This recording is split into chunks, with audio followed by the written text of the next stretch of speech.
Good evening everyone. Audio video clear है आप लोगों तक? हाँ जी, क्लियर है। Give me a thumbs up. हाँ जी सर। सितंबर का करंट अफेयर्स चल रहा था। अच्छा, एक मिनट रुकिएगा बस।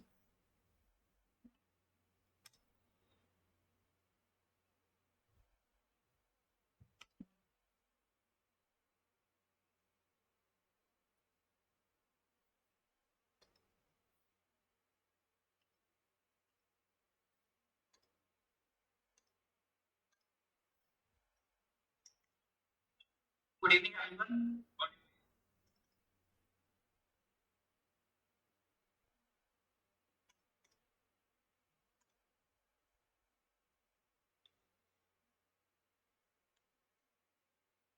हाँ जी, अभी ठीक है।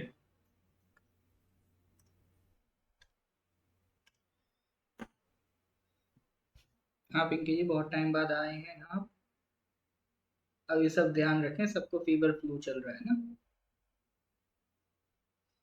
बहुत दिनों बाद तो सर अभी कई स्टूडेंट्स ऐसे लग रहे होंगे क्योंकि अभी बीच में क्या था ना, 3 4 दिन क्लास ऑफ रही थी और उधर हमने वर्ड पॉलिटी का डिस्कशन किया था।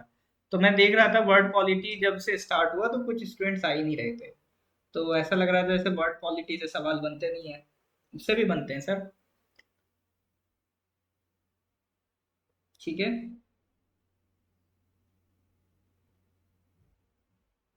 मेरा वीडियो अपलोड दिखाई नहीं दे रहा। देखिए, वीडियो जो आपका ये 8 PM वाला क्लास होता है ना, ये 8 PM वाला जो मैं क्लास ले रहा हूँ ये ओपन टू ऑल है। Open to all. इसमें अपन करंट अफेयर्स डिस्कस करते हैं या जो भी ऐसा इंपॉर्टेंट टॉपिक होता है आपके एग्जाम रिलेटेड, जो याद नहीं होता है लोगों को। ठीक है, मतलब फैक्चुअल पार्ट आपका जो होता है उसको याद कराने का जो काम, ये सारा काम हम 8 PM वाली क्लास में करते हैं। तो इसका जो भी रिकॉर्डिंग होगा वो नॉर्थ ईस्ट पीएससी के यूट्यूब चैनल पे मिलेगा। ठीक है, ये आपको नॉर्थ ईस्ट पीएससी के यूट्यूब चैनल पे मिलेगा। उसके अलावा जो आपका पेड कोर्सेज का सारा क्लास है वो आपका ऐप में रिकॉर्डिंग मिलता है। तो अगर आपको क्लासेस ढूंढने में दिक्कत हो रहा हो तो ग्रुप पर व्हाट्सएप करिए ना। अपना जो जिस भी ग्रुप में आप ऐड हैं उस पर व्हाट्सएप करिए, हम आपको वहाँ रिस्पॉन्स देंगे। ठीक है कुमार जी। जो भी परेशानी होने से अपना आपका जो भी एनरोल्ड, आप जिस भी ग्रुप में ऐड हैं उसमें आप मैसेज ड्रॉप कर दीजिए। I will text back. चलो जी, तो एक बार देख लेते हैं। काफी टाइम हो गया है तो पिछले क्वेश्चन शायद भूल गए हो आप लोग, रिवाइज कर लो सर। अभी यूएन जनरल असेंबली के जो प्रेसिडेंट हैं उनका नाम दिया है डेनिस फ्रांसिस। ठीक है। अभी हम लोगों ने यूनाइटेड नेशंस की बात करी थी तो यूएन जनरल असेंबली की भी बात करी थी। तो वो किस कंट्री से बिलोंग करते हैं? Uzbekistan, Trinidad and Tobago, Tajikistan या मलेशिया? बताइए सर। ये पिछली क्लास में डिस्कस हो चुका है ये क्वेश्चन। तो इसका आंसर बता देना चाहिए सर आप लोगों को।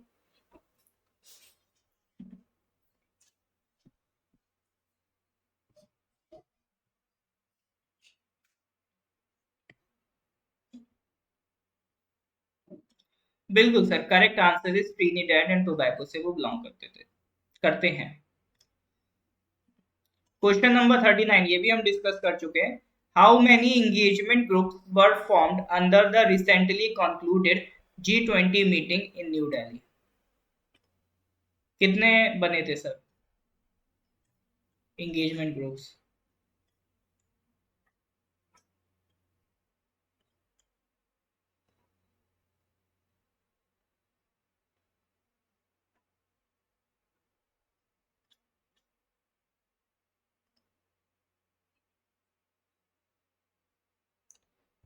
अरे भैया, जो भी करंट अफेयर्स का पीडीएफ है ना, जिसको पीडीएफ नहीं मिल रहा मेरे को व्हाट्सएप कर दे, गूगल ड्राइव की लिंक में भेज दूंगा उसको। वैसे ये वीडियो के साथ लिंक है, वहां से भी आप डाउनलोड कर सकते हो। फिर भी नहीं मिल रहा है तो मेरे को व्हाट्सएप कर देना, I will send the Google drive link. ठीक है।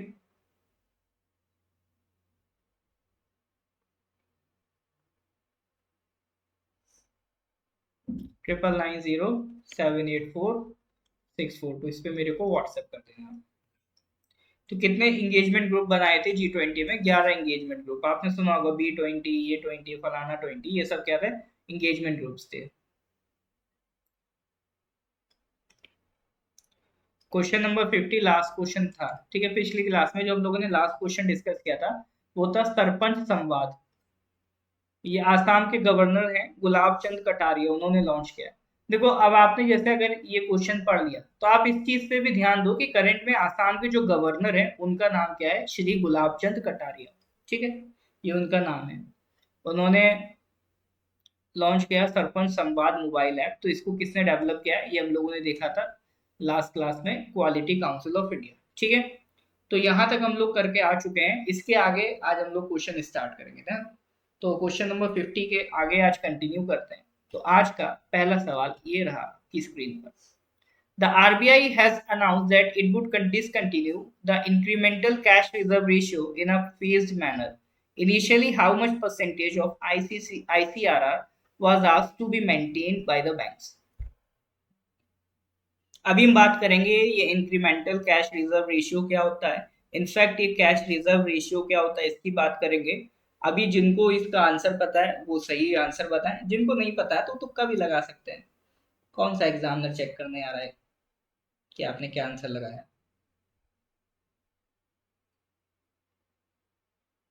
ठीक है, बताइए सर। आरबीआई ने एक इंक्रीमेंटल सीआरआर लगाया था, इंक्रीमेंटल सीआरआर लगाया था। कितना परसेंटेज लगाया था, उसको अब ये डिसकंटिन्यू कर रहे हैं। ओके, 15% तुक्का। 20% तो मैथ्यूज जी बहुत ज्यादा हो जाएगा, क्योंकि ऑलरेडी आप सोचो ना, इंक्रीमेंटल कहने का मतलब क्या, ऑलरेडी सीआरआर लग रहा है, उसके ऊपर और एडिशनल सीआरआर लगाया है, और एडिशनल इंक्रीमेंटल सीआरआर लगाया है। चलो एक मिनट रुकिएगा।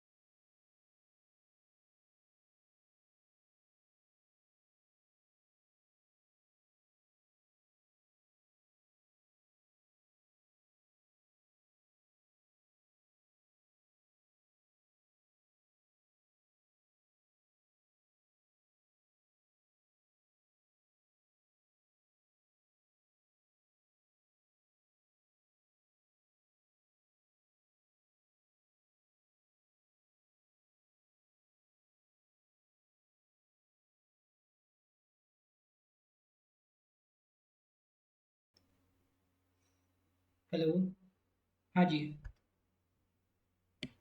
ठीक है। हाँ तो करेक्ट आंसर की बात करते हैं। करेक्ट आंसर क्या होगा, करेक्ट आंसर इज 10%। ठीक है, करेक्ट आंसर कितना है, 10%। अब देख लेते हैं सर इंक्रीमेंटल सीआरआर क्या है।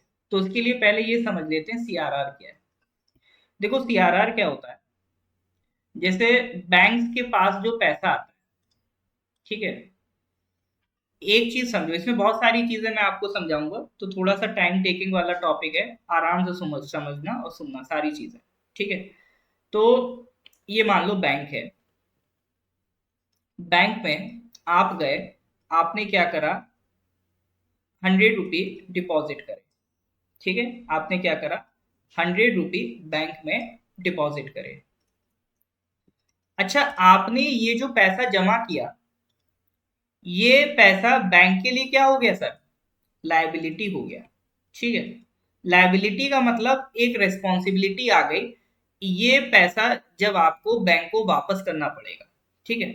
ये पैसा बैंक को दिया, ये बैंक का पैसा तो है नहीं, आपने बस इसे सेव करके रखा है। इसके बदले में बैंक विद इंटरेस्ट आपको पैसा लौटाएगा। मान लो आपने देखा होगा 4-5% जो बैंक इंटरेस्ट रेट दे रही है, तो वो इसलिए दे रही है ना कि उतना पैसा आपने डिपॉजिट किया, उस पर इंटरेस्ट आपको बैंक देगा। तो बदले में बैंक को इस पे खर्चा करना पड़ेगा, तो ये बैंक के लिए क्या है, लायबिलिटी, और यही पैसा आपके लिए क्या है, एसेट है। क्योंकि इससे आप कमाओगे, आज 100 रुपए दिए, कल हो सकता है बदले में बैंक आपको 105 दे, ठीक है। तो ये क्या है, लायबिलिटी। तो आप बैंक में जो डिपॉजिट कर रहे हो, डिपॉजिट क्या है, लायबिलिटी है। लेकिन जो डिपॉजिट लायबिलिटी है, आप ये जो डिपॉजिट कर रहे हो, या इसे कहेंगे डिपॉजिट लायबिलिटी, ये डिपॉजिट लायबिलिटी दो तरह की होती है, एक टाइम लायबिलिटी और एक डिमांड डिपॉजिट लायबिलिटी। ठीक है, एक डिमांड डिपॉजिट लायबिलिटी, एक टाइम डिपॉजिट लायबिलिटी। ठीक है,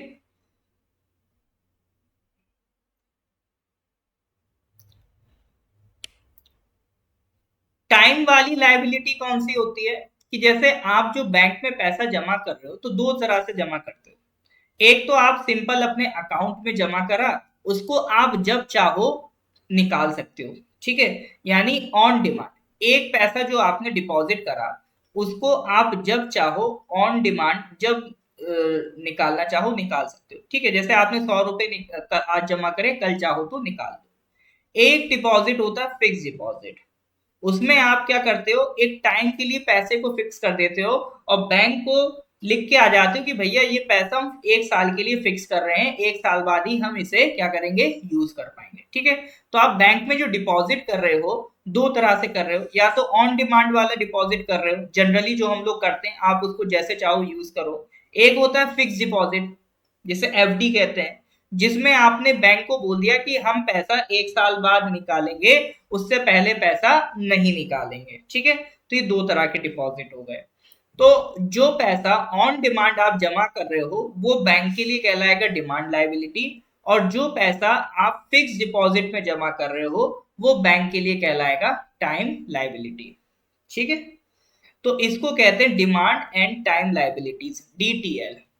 तो ये बैंक के लिए जो आपने 100 रुपए जमा करे या और अदर सोर्सेज से जो बैंक ने पैसा इकट्ठा करा, ये बैंक के लिए क्या हो गया, DTL, demand and time liabilities.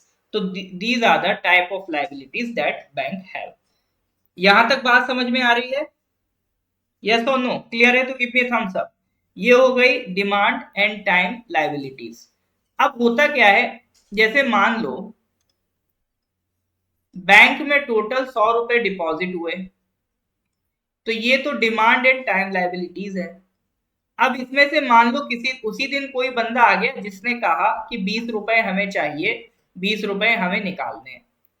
तो अल्टीमेटली अगर नेट निकालोगे बैंक के पास कितना रुपया आया, 80 रुपया आया। ठीक है, आपने 100 रुपए बैंक में जमा किए, कोई और पर्सन आया जिसने 20 रुपए निकाल दिए। इन टोटल मान लो बैंक के पास दिन भर में 100 रुपए का डिपॉजिट आया और 20 रुपए का डिपॉजिट किसी ने निकाल लिया। तो ओवरऑल दिन भर में बैंक की कमाई कितनी हुई सर, 80 रुपीज। तो ये जो 80 रुपीज है ये क्या है सर, बैंक की नेट लाइबिलिटी है। ये बैंक की नेट लाइबिलिटी है, क्योंकि ये 20 रुपए की जो लाइबिलिटी थी वो तो निकल गई। अब नेट लाइबिलिटी बैंक के पास कितनी बची, ये रुपए की बची। ठीक है, और इसमें डिमांड लाइबिलिटी भी है और टाइम लाइबिलिटी भी है। तो इसको हम क्या कहते हैं, net demand and time liability, NDTL. ये अगर थोड़ा बहुत भी इकोनॉमी पढ़ा होगा तो आपने ये कंसेप्ट सुना होगा, NDTL, net demand and time liability. Is that clear और नॉट?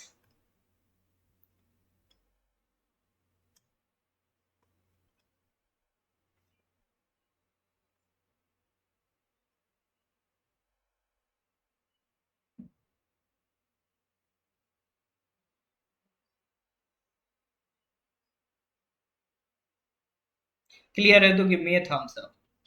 ये बात समझ में आई कि नहीं आई, net demand and time liabilities वाली बात समझ में आ रही है कि नहीं आ रही है, एनडीटीएल। क्योंकि मैंने जो डेफिनेशन मेंशन की है उसमें एनडीटीएल का जिक्र है, तो आप उसको पढ़ो, कंफ्यूज ना हो, इसीलिए मैंने यहाँ पर उसको एक्सप्लेन करने की कोशिश की है, एनडीटीएल का मतलब क्या है। ठीक है सर, एनडीटीएल थोड़ा सा कॉम्प्लिकेटेड टर्म लगता है लेकिन है नहीं सर एक्चुअल में। बात समझ में आ रही है सर? इज दैट क्लियर और नॉट?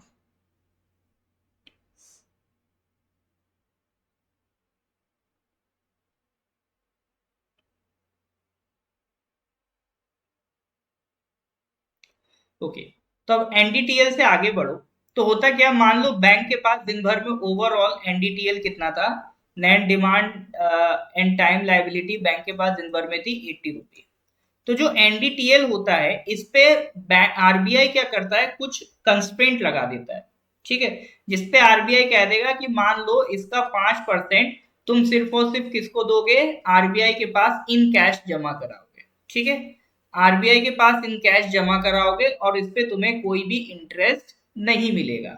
तो कैश का एक जो रेशियो आरबीआई के पास रिजर्व में रहेगा, ठीक है, आरबीआई कुछ कैश रिजर्व में रखता है, तो जितनी भी बैंक की एनडीटीएल होती है उसका कुछ परसेंटेज आरबीआई अपने पास कैश रिजर्व में रखता है।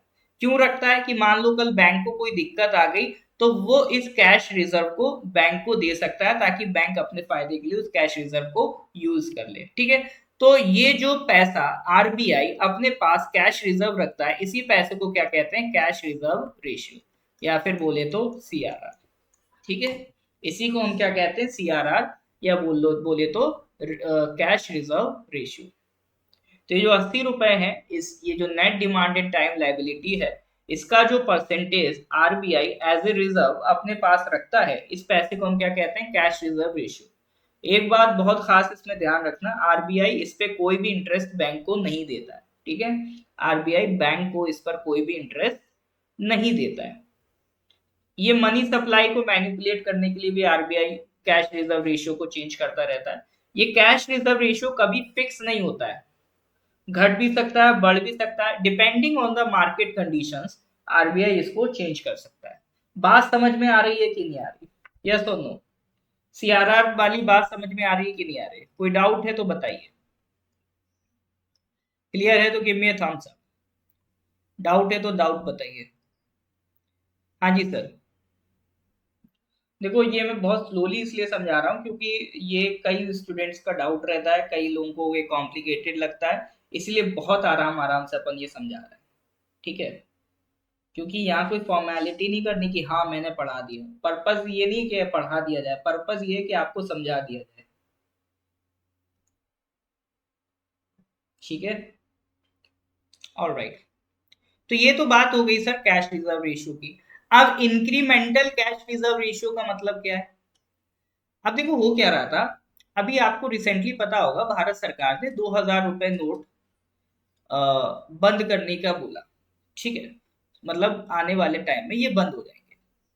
तो सरकार के पास बहुत सारा 2000 रुपए नोट इकट्ठा होने लगे, गवर्नमेंट ने बोल दिया ना कि हाँ आप 2000 रुपए जमा करो, ठीक है, following the announcement of the monetary policy and the demonetization of rupees 2000 notes. तो अब उससे क्या है, ये 2000 रुपए अब ये तो सर खत्म होने वाले हैं, तो इस वजह से ये जितना भी 2000 रुपया का नोट था किसी के पास भी कहीं भी कैश में पड़ा होगा, तो अब ये बंदा क्या करेगा, इस पैसे को कहाँ डिपॉजिट करेगा सर, बैंक में डिपॉजिट करेगा। तो बैंक के साथ पास तो सर पैसा बहुत ज्यादा आ जाएगा, तो बैंक के पास तो भर भर के कैश आ जाएगा। जैसे डिमोनेटाइजेशन के टाइम भी बैंक के साथ ये दिक्कत थी, बहुत ज्यादा कैश बढ़ गया था बैंक के पास। तो ये जो इतना नोट है जो भी कहीं भी करेंसी में होगा, कैश में होगा, वो तो बैंक के पास लौट के आएगा। अब इससे दिक्कत क्या हो रही, बैंक के पास बहुत ज्यादा कैश बढ़ गया, जो कहीं रखा था किसी की जेब में, है ना, किसी की अलमारी में, अब वो बैंक के पास आ गया। अब जब वो बैंक के पास आ गया तो दिक्कत क्या हो रही है, बैंक के पास कैश बहुत बढ़ गया, तो बैंक हो सकता है उठा उठा के भर भर के लोन देना शुरू कर दे। तो आरबीआई नहीं चाहता कि एकदम से बैंक रैंडमली बहुत ज्यादा लोन देना शुरू कर दे, क्योंकि ज्यादा लोन दोगे फिर आप ऐसे लोगों को लोन देने लगोगे जो हो सकता है लोन चुका ना पाए, और ऐसे लोगों को लोन दोगे जो लोन चुका ना पाए, फिर वो एनपीए बनेगा, इकोनॉमी को नुकसान करेगा, जैसा 2008 में अमेरिका में हुआ था। मतलब कुछ भी चेक नहीं किया, ये भी नहीं देखा ये बंदा हाउस लोन ले रहा है चुका पाएगा कि नहीं चुका पाएगा, हाउस लोन भर भर के दे दिया, तो वो एक बबल क्रिएट हुआ, बाद में लोन चुका नहीं पाए, इकोनॉमी गड्ढे में चली गई, इकोनॉमी क्राइसिस हो गया। तो ऐसी सिचुएशन ना डेवलप हो, इसी की वजह से आरबीआई ने क्या करा, ये एक्स्ट्रा कैश जो बैंक के पास इकट्ठा हो रहा है इसको अपने पास बुला लिया। अपने पास आरबीआई कैसे बुलाएगा, आरबीआई ने कहा कि देखो ऐसा है कि तुम लोग सीआरआर तो देते ही हो 5%, अभी कुछ टाइम के लिए एक्स्ट्रा सीआरआर दो, 10% एक्स्ट्रा सीआरआर दो, ताकि ये जो एक्स्ट्रा कैश आपके पास कलेक्ट हो रहा है ये हमारे पास आ जाए, ठीक है, आपके ऊपर उसका बर्डन ना रहे। तो ये जो एक्स्ट्रा सीआरआर आरबीआई ने बैंक्स पर इंपोज कर दिया था लिमिटेड टाइम पीरियड के लिए, इसी को हम क्या कह रहे थे, इसी को हम कह रहे थे इंक्रीमेंटल सीआरआर। ठीक है, या तो ये कह लो सीआरआर बढ़ा दिया, या फिर इसको ऐसे समझ लो कि जो सीआरआर था उसके अलावा एक एक्स्ट्रा 10% और आरबीआई के पास आप रिजर्व में जमा करो, उस एक्स्ट्रा 10% को हम क्या कह रहे थे, इंक्रीमेंटल सीआरआर। ठीक है, तो ये आरबीआई ने बैंक्स पर इम्पोज करा था, 1 महीने के करीब करीब इम्पोज किया, अब उसको वापस विड्रॉ कर लिया आरबीआई ने। आरबीआई ने कहा ठीक है, अब मामला चंगा सी, अब कोई दिक्कत नहीं। तो ये कंसेप्ट था आपका इंक्रीमेंटल सीआरआर का। ठीक है, तो सीआरआर क्या होता है, it is the percentage of cash required to be kept in reserve as against the banks total deposits. अब इसमें ये भी ध्यान रखना कि सीआरआर का कंसेप्ट सारी बैंक में लगता है except regional rural bank and local area banks. इन दोनों में नहीं लगता सीआरआर का कंसेप्ट। मतलब सीआरआर का कंसेप्ट है, बट इनको बैंक, आरबीआई को डिपॉजिट नहीं करना पड़ता, ये अपने आप पास ही मेंटेन रख लेते हैं। ठीक है, बाकी सबको सीआरआर देना पड़ता है, सरकारी बैंक हो प्राइवेट बैंक हो डजंट मैटर, सीआरआर सबको देना पड़ता है। Is that clear, not? ठीक है, तो यहाँ पर हम लोगों ने कई सारे पॉइंट्स देखे। ठीक है, हम लोगों ने यहाँ पर net demand time liabilities NDTL की बात करी, सीआरआर की बात करी, आईसीआरआर की बात करी। ठीक है, तो ये 3 मुद्दे जो अभी न्यूज में थे, इसका हम डिस्कशन करेंगे। हाँ, बताओ सर, यहाँ तो कुछ दिक्कत है तो बताइए। क्लियर है तो गिव मी थम्स अप, कोई डाउट होने से बताइए।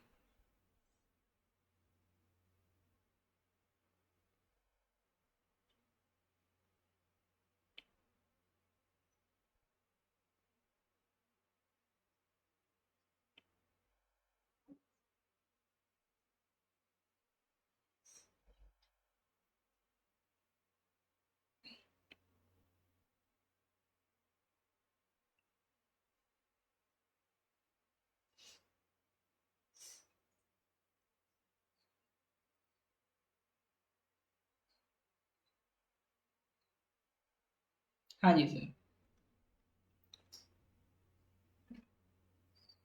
ठीक है,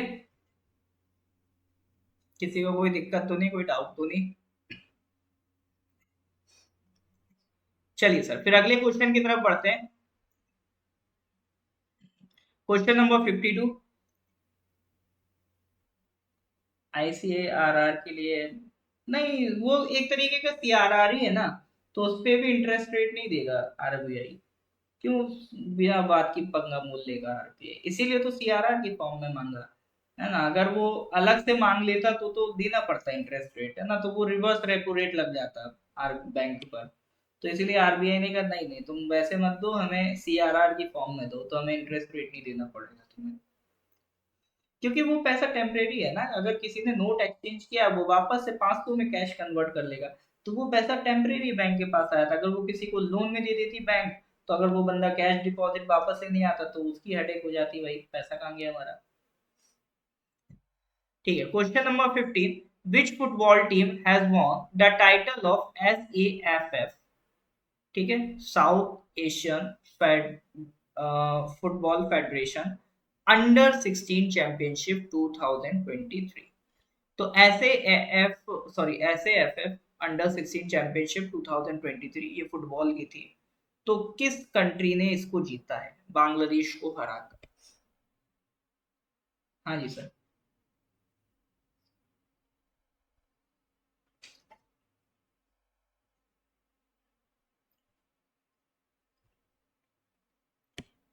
बिल्कुल sir, correct answer is India. ठीक है, इंडिया ने बांग्लादेश को बीट करके ये अंडर 16 फुटबॉल चैंपियनशिप जीती है। फुल फॉर्म क्या है sir? South Asian football federation championship. ठीक है, चलिए question number 53। Recently, the Supreme Court has integrated its case data on the National Judicial Data Grid. The National Judicial Data Grid platform has been developed by which of the following bodies? Quality Council of India, NIC, All India Council for Technical Education, IT Kanpur.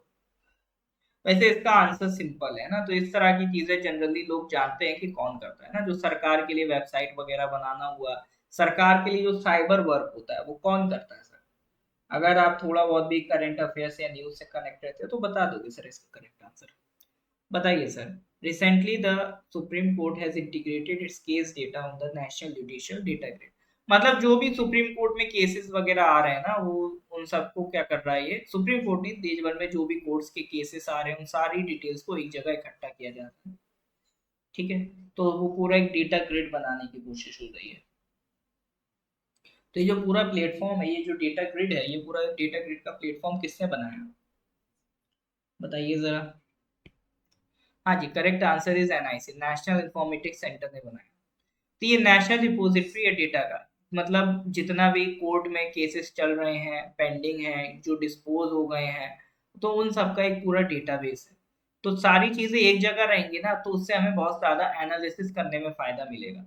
यानी कितने cases pending है उसका हमें idea मिलेगा, किस type के cases ज्यादा आ रहे हैं, कि मान लो हो सकता है लैंड से रिलेटेड कैसे आ रहे हैं, ज्यादा आ रहे हो कोर्ट के पास, तो उससे सरकार को भी आइडिया लग जाएगा कि हाँ भाई लैंड रिफॉर्म से रिलेटेड केस ज्यादा आ रहे हैं, तो यानी इस कानून में कुछ चेंज करने की जरूरत है। क्योंकि अगर किसी कानून के तहत केस ज्यादा आएंगे तो उस कानून को अगर आप बदल दोगे तो जाहिर सी बात है वो केस खत्म हो जाएंगे। तो ये भी एक तरीका है पेंडेंसी खत्म करने का।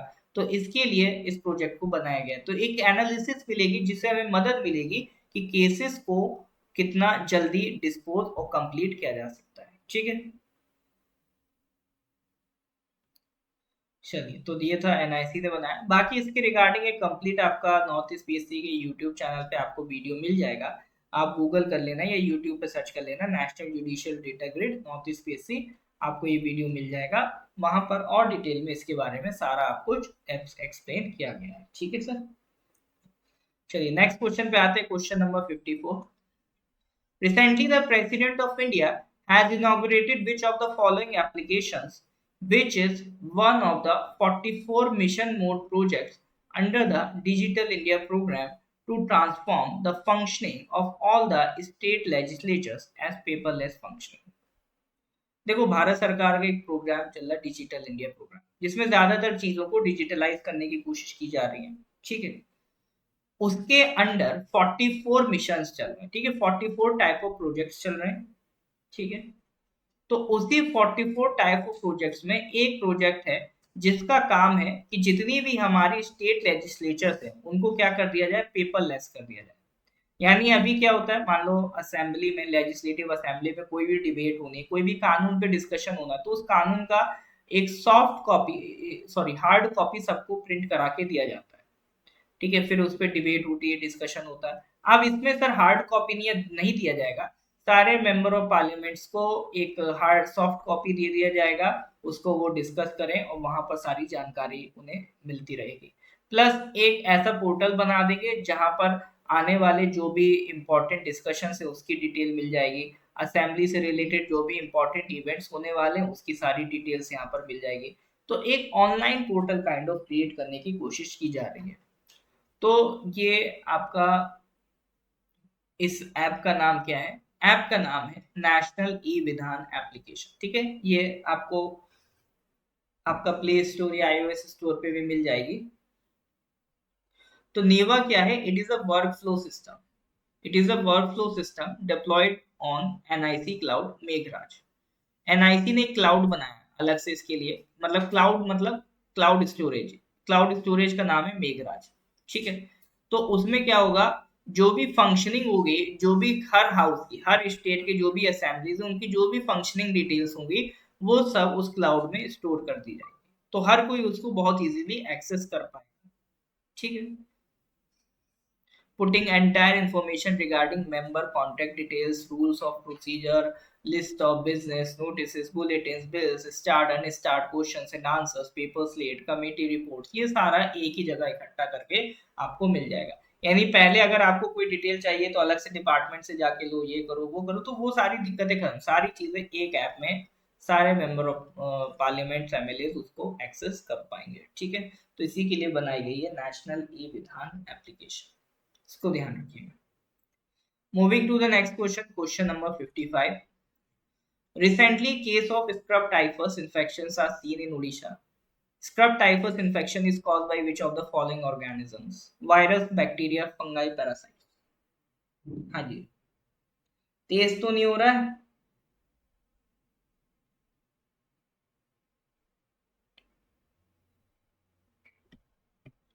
Scrub typhus infection.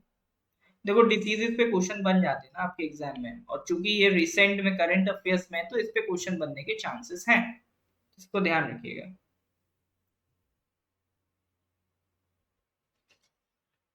हाँ मतलब इसमें एक्चुअली वो पता नहीं हमें ऐसा क्यों लगता है, इसमें टाइफस वर्ड है तो वो कुछ कुछ फंगाई जैसा फील होने लगता है, फंगाई या वायरल लगता है, हमें बिल्कुल भी ऐसा नहीं लगता कि ये बैक्टीरिया हो सकता है। ये चलो जी, बाकी लोगों को जो भी लगता हो बताइए जरा।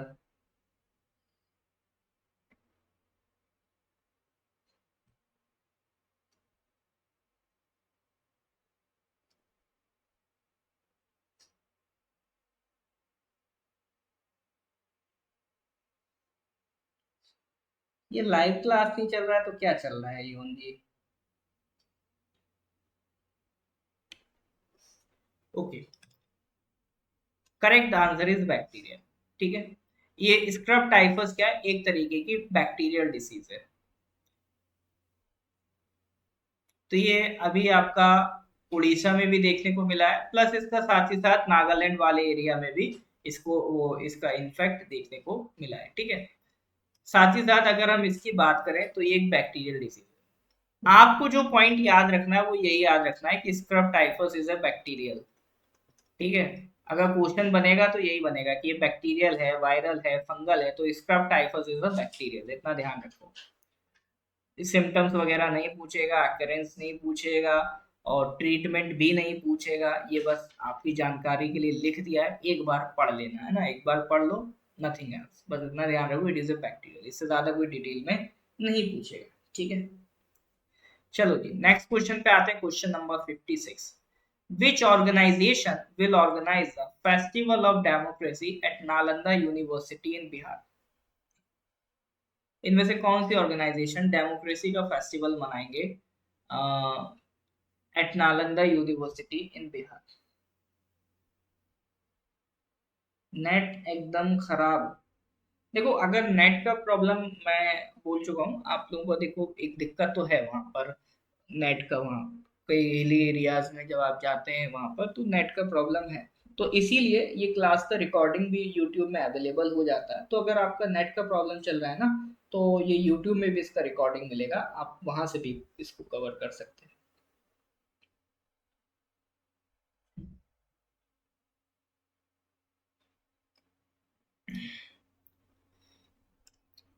तो इसका करेक्ट आंसर है sir ICCR, Indian council for cultural relations.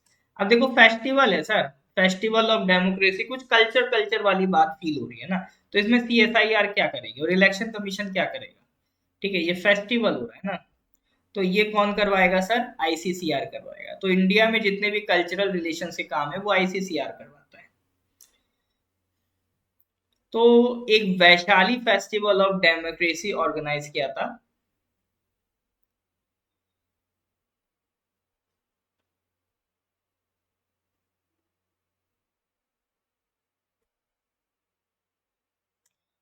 नहीं नहीं, ये कंटेंट किसी का है, ये अलग है, ये भारत मंडपम में हो रहा है, that is a different content. ठीक है, ये डिफरेंट कंटेंट है, ये अलग एक भारत मदर ऑफ डेमोक्रेसी एक एग्जीबिशन लगाई गई थी भारत मंडपम में, जहाँ G20 आपका समिट हुआ था। ठीक है, ये अलग है। ठीक है, चलो इसको मैं करेक्ट करवा दूंगा या कर दूंगा।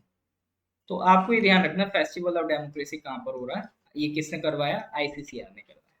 चलिए नेक्स्ट क्वेश्चन पे आ जाइए सर, क्वेश्चन नंबर 57। ये देखो क्रिकेट से रिलेटेड सवाल है।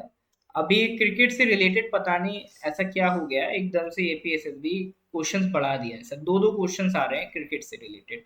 आपका यूडीसी में 5 सवाल आए थे क्रिकेट से रिलेटेड, उन 5 में से दो, सॉरी 5 सवाल स्पोर्ट्स से रिलेटेड थे, उसमें से 2 सवाल क्रिकेट के ही थे। अभी जो एलडीसी हुआ इसमें भी क्रिकेट से रिलेटेड सवाल पूछे गए हैं, तो इसीलिए ये क्वेश्चंस को जरूर अटेम्प्ट करिए। तो विच इंडियन क्रिकेटर, और रिकॉर्ड पे ही ज्यादा पूछ रहा है, ठीक है, तो which Indian cricketer reached the 150 ODI wickets mark, becoming the fastest Indian spinner to do so in just 88 one-day international? ODI कहते हैं इसे। ओडीआई पता है सबको? ओडीआई क्या होता है? One day international.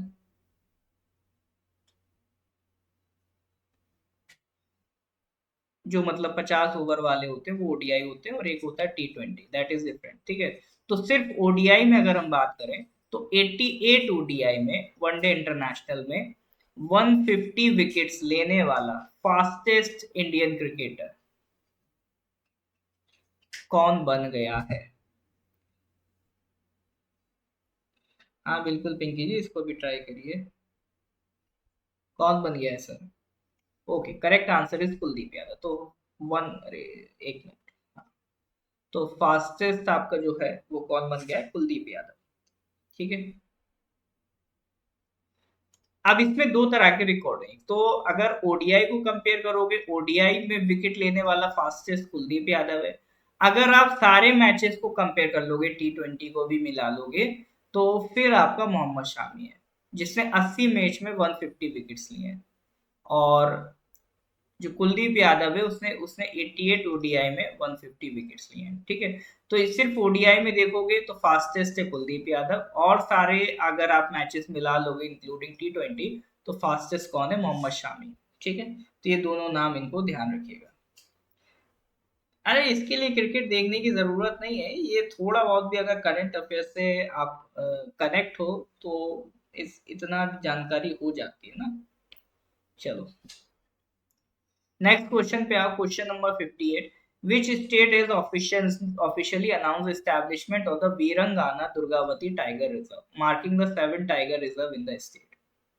मतलब कोई एक स्टेट है जिसमें 6 टाइगर रिजर्व ऑलरेडी थे, उसमें एक और टाइगर रिजर्व ऐड हो रहा है, उसका नाम है वीरंगाना दुर्गावती टाइगर रिजर्व। कौन सा स्टेट है? बताइए सर।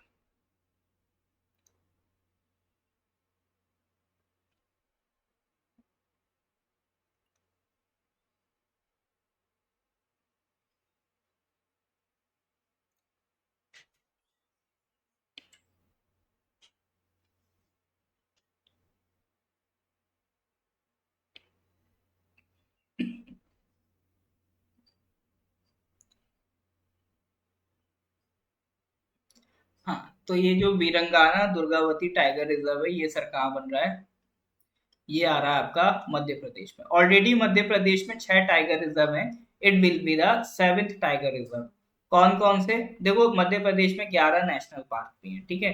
कान्हा कुनो, पन्ना, पेंच, संजय, सतपुरा, बंधवगढ़, माधव, वन विहार, डायनासोर, फॉसिल, ठीक है। तो ये आपका 11 नेशनल पार्क भी एग्जिस्ट करते हैं मध्य प्रदेश में। इसमें अगर हम बात करें, पन्ना, पेंच, कान्हा, संजय, सतपुरा, ठीक है, और बंधवगढ़, तो ये क्या है? ये टाइगर रिजर्व भी है, ठीक है। कान्हा, पन्ना, पेंच, संजय, सतपुरा और बंधवगढ़, ये ऑलरेडी 6 टाइगर रिजर्व थे। अब इसके अलावा जो दुर्गावती है वो एक और नया टाइगर रिजर्व बनने जा रहा है। तो टोटल कितने टाइगर रिजर्व हो गए मध्य प्रदेश में? 7 टाइगर रिजर्व। तो एक बार फिर से कमेंट में टाइप करने की कोशिश कीजिए, 7 के 7 टाइगर रिजर्व मध्य प्रदेश के। कान्हा, पन्ना, तो जिनको टाइगर रिजर्व नहीं भी याद है, एटलीस्ट आज मध्य प्रदेश के तो हो ही जाए सर। तो कान्हा, पन्ना, पेंच, संजय, सतपुरा, बंधवगढ़, ठीक है। ये 6 तो पहले से थे, कान्हा, पन्ना, पेंच, संजय, सतपुरा, बंधवगढ़। एक बचा दुर्गावती जो अभी लेटेस्ट है। तो that makes 7 tiger reserves in Madhya Pradesh, ठीक है सर। That makes 7 tiger reserves in Madhya Pradesh. चलिए सर, ठीक है।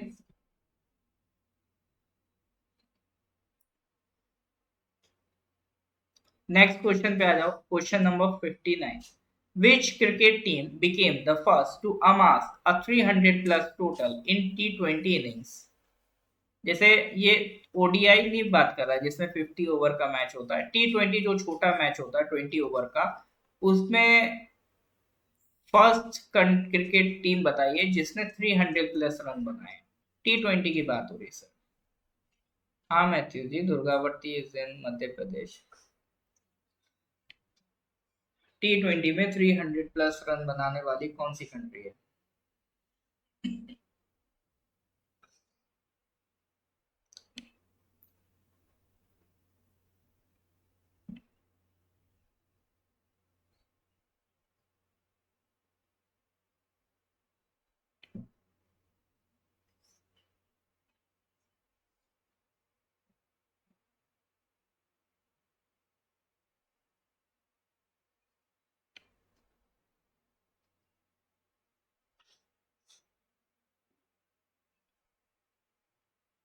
Correct answer is Nepal. ठीक है, करेक्ट आंसर इज नेपाल। तो नेपाल ने कितने बनाए? 300 प्लस रन बनाए अगेंस्ट मंगोलिया। ठीक है, इसी बात पे नेपाल की कैपिटल बताइए, मंगोलिया की कैपिटल बताइए। ठीक है, नहीं पता तो अब पता हो गया, बस ध्यान रखना। ठीक है, तो नेपाल की तो आई थिंक आपको पता होगा, नहीं पता तो पता करिए। नेपाल की कैपिटल बताइए मेरे को, मंगोलिया की कैपिटल बताइए। ठीक है, ये पूरा एशिया का मैप इसीलिए लगा दिया। देखो मैप मेरा पर्पस रहता है आपको साथ ही साथ दिखाता चलूं, ताकि एक क्लियरिटी रहे ना चीजों को लेके कि कौन सा कंट्री का है, तो बहुत अच्छे से समझ में आता है। जैसे ये एशिया का मैप है, ठीक है, ये नेपाल हो गया। फिर नेपाल से आगे बढ़ोगे चाइना, चाइना से ऊपर ही मंगोलिया। ठीक है, अच्छा यहाँ पर मंगोलिया और चाइना के बॉर्डर पे गोबी डेजर्ट भी है, कोल्ड डेजर्ट है गोबी डेजर्ट। ये भी कभी कभी पूछ लेते हैं, ये चाइना मंगोलिया के बॉर्डर पे आपको देखने को मिलेगा गोबी डेजर्ट।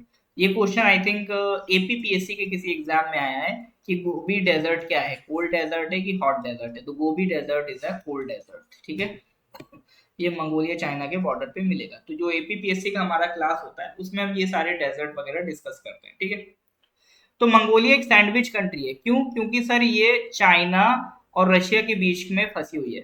कजाकिस्तान से फील होता है इसका बॉर्डर, लेकिन है नहीं। ठीक है, इसका बॉर्डर दो ही कंट्री से लगता है, रशिया से और चाइना से। और इसको समंदर का भी सर देख सकते हो कहीं एक्सेस नहीं है। तो या तो इसको समंदर जाना है, तो या तो ये रशिया की मदद ले, या फिर ये चाइना की मदद ले। ठीक है, तो ये दिक्कत है। अब देखो खेल भी तो मंगोलिया के खिलाफ रहे थे वो।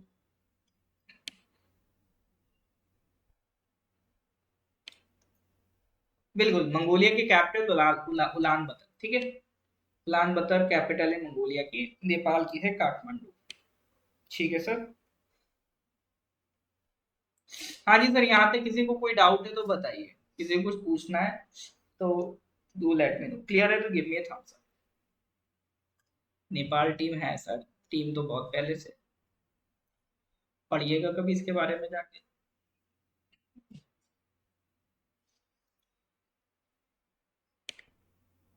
क्लियर है तो give me thumbs up. Cricket team तो सर क्या अमेरिका की भी है। ठीक है, अब वो बात अलग है, किसी की मजबूत होती है किसी की नहीं होती।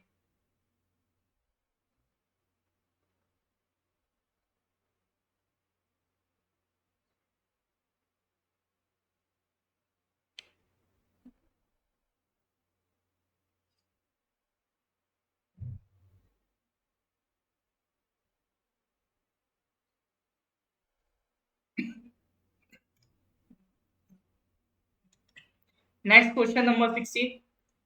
The Union Cabinet of India approved the signing of MOU between India and which country for cooperation in sharing successful digital solutions for digital transformation at population scale।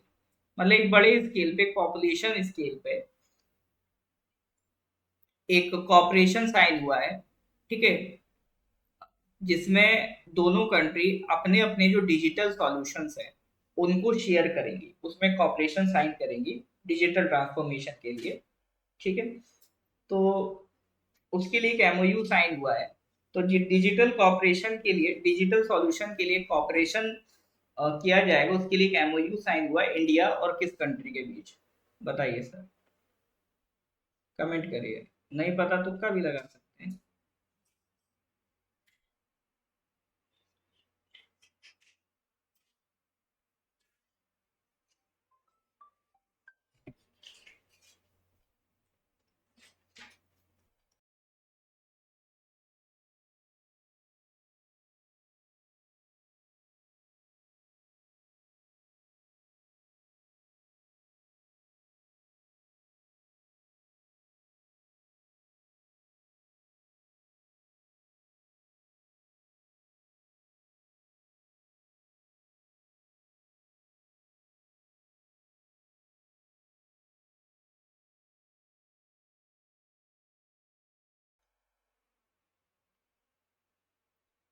हाँ जी, इसका करेक्ट आंसर क्या है?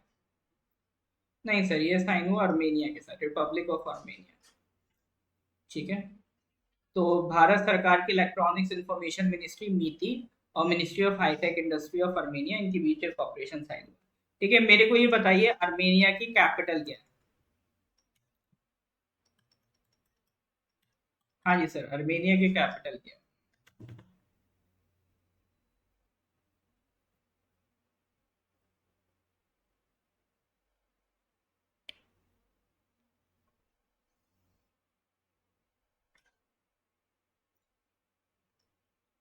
अभी तो ऑडियो आ रहा होगा ना?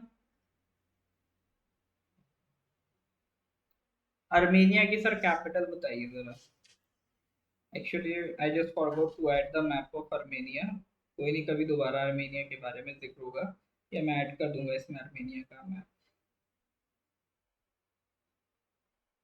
आप कैपिटल बताइए।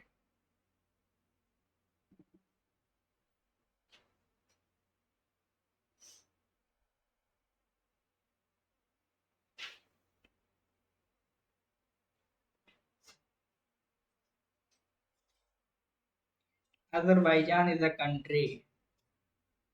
आर्मेनिया अजरबैजान के बीच कॉन्फ्लिक्ट रहता है रिगार्डिंग नागोर्नो काराबाख। ठीक है। तो नगोर्नो काराबाख डिस्प्यूट से रिलेटेड भी आपको north east CC YouTube channel पे वीडियो मिल जाएगी, आप वहां से भी देख सकते हैं। ठीक है। Yerevan is the capital of Armenia.